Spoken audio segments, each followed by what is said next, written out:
በአካል አግኝተህ ማታክ ከሆነ ፐርሰናሊ ቁጭ ብለህ ከኔ ጋር አውርተህ ማታክ ከሆነ በሶሻል ሚዲያ ላይ በምታየው ነገር ብቻ እኔን መንቀፍ፣ እኔ ላይ ቪዲዮ መስራት ወይ ደግሞ እኔ ላይ መጥፎ ኮሜንት ማድረግ ልክ አይደለም። ለምን ብትለኝ ያን ሰው በአካል አግኝተህ አነጋግረኸው ያን ሰው ነግረኸው ስተት መሆኑን ነግረኸው ካልተቀበለ ነው ወደዛ ደረጃ የምትደርሰው ማለት ነው። ስለዚህ ወንድም እህቶቼ ሩል ነምበር 1 ፈጣሪያችሁን ፍሩ። በጣም ፈጣሪውን የሚፈራ ትውልድ ስኬታማ ነው በዚህ ምድር ላይ። ሩል ነምበር 2 ሄሎ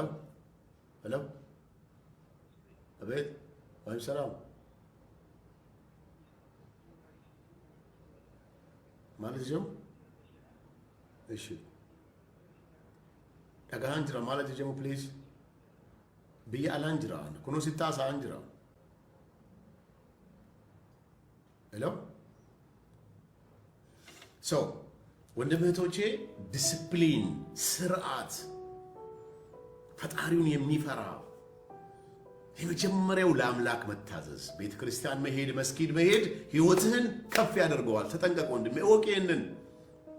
እኔ የ10 ዓመት የ7 ዓመት ልጅ እያለሁ ወላሂ ጀማዓ መስጊድ ሰፈል አወል ላይ ካልሰገድኩ ቤት ምሳ አይሰጠኝም ነበር። ሰፈል አወል ላይ ሰላት ካልሰገድኩ አባቴ ምግብ አይሰጠኝም ነበር። ቤት ስመለስ ሁለተኛ ሶስተኛ ላይ መሆን አልችልም። ሰፈል አወልን ደግሞ የምታገኘው በሰዓቱ ስትሄድ ብቻ ነው።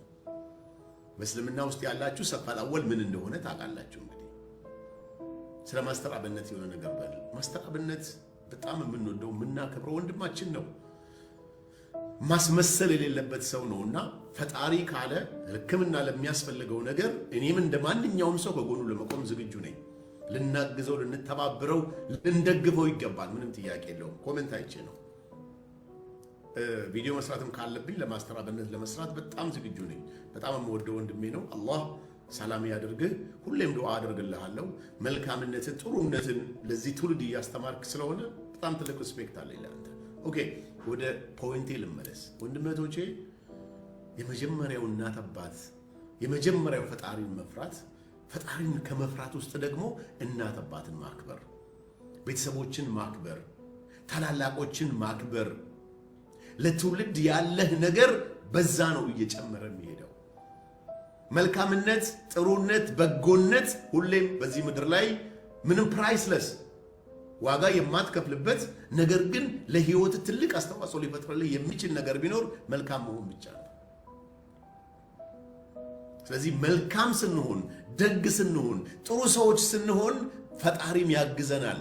ፈጣሪያችንም ለመልካምነታችን ዋጋ ይከፍልልናል ማለት ነው። ብዙ ሰዎችን አያለው ከቤተሰቦቻቸው ጋር ከእናታቸው ጋር ጸብ ፈጥረው እናት አባታቸውን ተረግመው ስኬት ይፈልጋሉ። ኖ የለም እሱ አቃለው። እናት አባትም ሊሳሳት ይችላል፣ ሊያጠፋ ይችላል። የተለያየ ብሄር ያላቸው ሰዎች አሉ በእናቶቻችን ውስጥም ማለት ነውና ያ ነገር ሲፈጠር ግን እንደምንም ብለን ራሳችንን ጥፋተኛ አድርገን ከማሚ ጋር መታረቅ መቻል አለብን። አለዛ በዚህ ምድር ላይ የእናት አባት እርግማን ያላቸው ሰዎች ስኬታማ ሊሆኑ አይችሉም። ስርዓት የሌላቸው ሰዎች ስኬታማ ሊሆኑ አይችሉም። ዲሲፕሊን የሌላቸው ሰዎች ስኬታማ ሊሆኑ አይችሉም። እናት አባታችሁ በህይወት ያላችሁ ሰዎች you are lucky።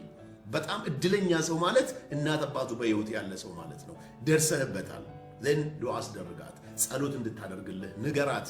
ሁሌም እንደምትወዳት እንደምታከብራት ንገራት። ሁሌም ለሷ እንደምትኖር ንገራት። አንዳንዴ ስላንተ ህይወት በህልሟ ታያለች እናት። እወቅ ይሄንን። ዛሬ ስላለህበት ህይወት ፈጣሪ በህልም ያሳያታል።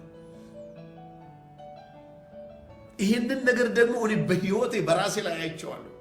በእውነት ነው የምነግራቸው። በህልሜ እኮ ይሄን አየው ስትለኝ በትክክል ያለውበትን ነው የምትነግረኝ። ያ ማለት ምን ያክል ፈጣሪ እናትን ከፍ አድርጎ እንደፈጠረልህ ነው የሚያሳስብህ። በእስልምና አስተምሮ በዚህ ምድር ላይ ህይወቷን ሙሉ እዚህ ተሸክመሃት እናትህን ብትጦራት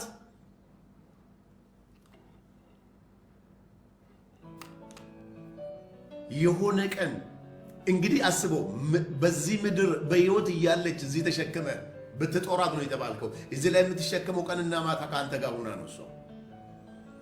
ያን ሁሉ አድርገህላት ይላል አንድ ቀን አንተ በእግር እየሄድክ እንቅፋት መጥቶ የደነገጠችው ድንጋጤን ያክል አልሰራህላትም ነው የሚለው። ይኸው በዜሮ ሲያጣፋብህ። ይሄ የፈጣሪ ቃል ነው። ስለዚህ እናት መከበር አለባት። እናትን ስታከብር ትረስት ሚ የእሷ ምርቃት ህይወትን ቶታሊ ይቀይረዋል። ይሄ ናቹራል የሆነ ነገር አገኘህ ማለት ለህይወትህ ትልቅ ነገር አለው። ከዛ ደግሞ አምላኩን የሚፈራ ሰው ሩል አለው፣ ህግ አለው። በህግ ይተዳደራል። ፈጣሪውን ይፈራል፣ ምድራዊን ህግ ያከብራል። መታሰር አይችልም። ለምን? ጥፋት አያጠፋማ። ከመሬት ተነስተው አስረው መንግስት ጥፋት ስታጠፋ ነው የምትታሰረው። ጥፋት ደግሞ የምታጠፋው ፈጣሪ ጋር ያለ ነገር ችግር ሲሆን ነው። ወደ ሌብነት የምትሄደው ፈጣሪን ሳታመልክ ስትቀር ነው። ወደ ክፋት የምትሄደው፣ ወደ መጥፎነት የምትሄደው የአገርን ህግና ደንብ የኑሮ ይሄ ፕሪንሲፕል የሚባለውን ነገር ስትሰብር ነው። ፈጣሪውን የሚፈራ ሰው ፕሪንሲፕል አለው። ፈጣሪውን የሚፈራ ሰው ምክንያታዊ ነው። ፈጣሪውን የሚፈራ ሰው ሁሌም በስርዓት ነው የሚናገረው። የሚያሳስረው ነገር የለም ማለት ነው። ስለዚህ ምድራዊ ኃይልም ምድራዊ ህግንም ያከብራል ማለት ነው። ሰው ወንድሞቼ ትልቁ ፖይንት ምንድነው? በህይወታችሁ መልካም ሰው፣ ጥሩ ሰው፣ ሀምብል ፈጣሪውን የሚፈራ ለእናት ለአባቱ የሚታዘዝ ሰው ስንሆን ሁሌም በህይወታችን ደስተኛ ህይወት ይኖረናል። ሁሌም በህይወታችን ስኬታማ ህይወት ይኖረናል። መልካምነት አገርህን ተሻግሮ ይመጣል ካንተ ጋር። እኔ አሁን ያለሁበት እንዳልኳችሁ ውጭ ሀገር ነው ያለሁት። አሁን ለቢዝነስ መጥቼ ቢዝነስን ክሬት እያደረኩ ስራ ላይ ነው ያለሁት። ይሄንን ነገር ለማግኘት የሰው አገር ስትሄድ የማታውቀው ሰው አይቶ የማያውቅ ሰው ነው አጋጣሚ የምታገኘው። እነዚህ አይነት አጋጣሚዎች ሲፈጠሩ ያ ሰው መልካም ሰው ነው ፈጣሪ መርጦ የሚሰጥህ ማለት ነው። ያንተ አገር ውስጥ ያሰራው መልካምነት ተከትለው እዚህም ይመጣል። ስለዚህ መልካምነት ለራስ ነው ይባላል እንደ በንግግር ራሱ። ስለዚህ መልካም እንሁን፣ ጥሩ እንሁን፣ ፖዚቲቭ አስተሳሰባችን የተሻለ ለሰዎች የምንተርፍ። በነገራችን ላይ የከለ ልጅ እንዴት አይነት ስርዓት ያለው ልጅ ነው መባል ቀላል ነገር እንዳይመስላችሁ። ዘን እናትም በህይወት እያለች ፋይናንሻሊን ባታግዛት ሰፖርት እንዳረካት ቁጥር ስምህን በመልካም ነገር የእናትህንም ስም በመልካም አስነሳ ማለት ነው በህይወት እያለች። ስለዚህ ያንን ነገር ማግኘት ደግሞ የምችለው መልካም ስትሆን፣ መልካም አስተሳሰብ ሲኖር፣ ፖዚቲቭ አመለካከት ሲኖር፣ ለሰው ልጅ ደግ ስትሆን ነው። ህይወትህ ስኬታማ የሚሆነው ሰላም ሆነ ውስጥ። አንዳንድ ሰው አሁን ይህን ፊት አይቶ የሚቃጠላል የሚናደድ፣ ምንም ነገር እኮ አድርጌው አይደለም ዝም ብሎ ይናደዳል። ክፋት ያለበት ሰው ነው ያ ሰው።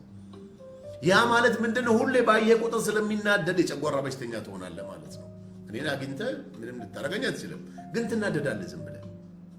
ብታገኘኝም እኮ ዝም ብለህ ከመናደድ ያለፈ ነገር ሊፈጠር አይችልም መቼም። ስለዚህ የተሻለን መልካም ነገር ደግሞ ስናይ ማሻአላህ እንኳን ፈጣሪ ያደርጋልህ ሳሲት። ከዛ በተረፈ የሌለበትን ነገር ጎልጉለህ ስታወጣበት ያ ሰው ውስጥ እየተቃጠለ ይሄዳል። ያን ነገር እየጎለጎልክ ነው አንተ። ሰውየው ግን ምንም አልሆነም። ዜን ትናደዳለህ ማለት ነው። በነገራችን ላይ እያንዳንዷ ለሰከንድ የምትናደደው ነገር በዚህ ምድር ላይ እንደ ስትረስ መጥፎ ነገር የለም። ስትረስ ያለባቸው ሰዎች የስትረስ መድኃኒት የለውም። ስትረስ መድኃኒት የለውም። ከዛ ነገር ብቻ መውጣት ነው እንጂ ሰው ስትረስ ውስጥ ደግሞ የምትገባው ክፋትህ እያደገ ሲሄድ በገዛ እጅ ስትረስ ውስጥ ትገባለህ ማለት ነው። በተለይ የሰው ነገር የሚያስጨንቅ ሲሆን፣ የሰው መለወጥ የሚያናድድ ሲሆን፣ የማታውቀው ሰው በተለይ ጤነኛ ያልሆነ ነገር ምንድነው? የማታውቀው ሰው የሆነ ለውጥ ሲያይ ብራይት ሲያደርግ ስታየው ከተናደርግ ኮንሰልት ያስፈልጋል።